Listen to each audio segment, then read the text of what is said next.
Hi, my name is Naomi Castro, and this is for class MGT 16. I'm a part of the 9:30 to 10:50 class. The prompt asked me to read through the code of conduct for the company that I selected, and then to share my findings and insights afterwards. So the company that I selected was Barnes & Nobles, and some of the things that I noticed right off the bat was that the presentation of their code of conduct was very formal.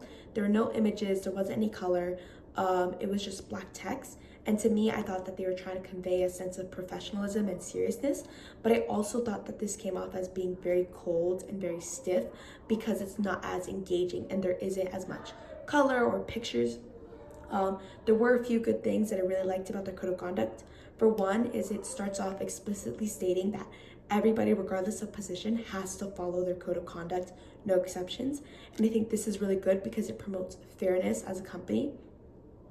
Another good thing that I really liked is that it breaks down in detail how to report an ethical issue, and it also reassures employees that they have a zero tolerance for retaliation against somebody that's trying to come forward about an issue or report something.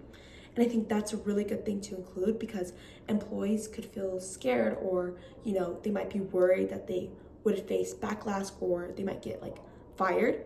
And so I think adding that assurance helps create an environment where people can feel comfortable reporting an issue.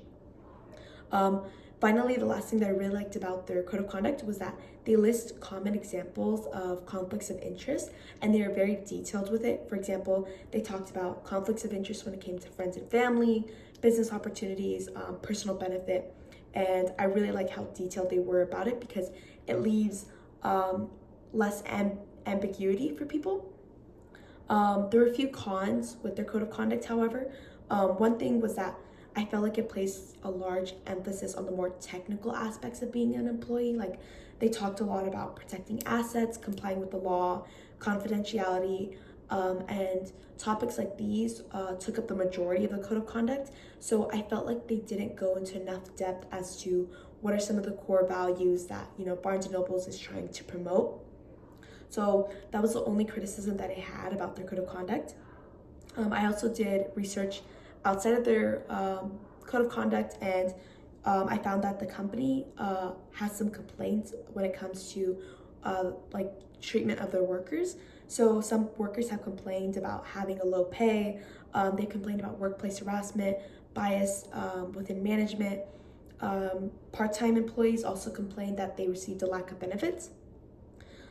So those are some of the negative aspects, but I also found some really good things about Barnes & Nobles, one of which is that they actively promote literacy. They promote literacy through things such as their holiday book drive, which helps to donate books to kids in need.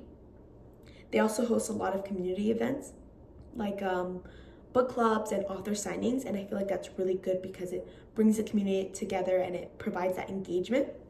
They also promote newer authors in their stores, and they also try and highlight diversity.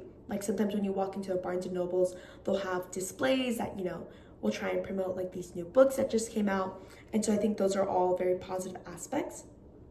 On a scale of 1 to 5, I would rate Barnes & Nobles as a 3 when it comes to being an ethical company because although there are very valid criticisms such as the treatment of their employees, I also feel that Barnes & Noble has also taken steps to be ethical. For example, their community events, promoting literacy. I think those are also very good aspects. Their code of conduct also covers a lot of really good points like conflicts of interest and all that good stuff. And even though I do think it could go into more depth about specific values that they're trying to promote, I still do think that they did a good job overall. So in terms of being ethical, I think they're a pretty moderate company. They don't do anything that's overtly wrong. But there's still room for improvement, and they also have taken steps to make sure that they're doing their part in the community. So yeah, thank you.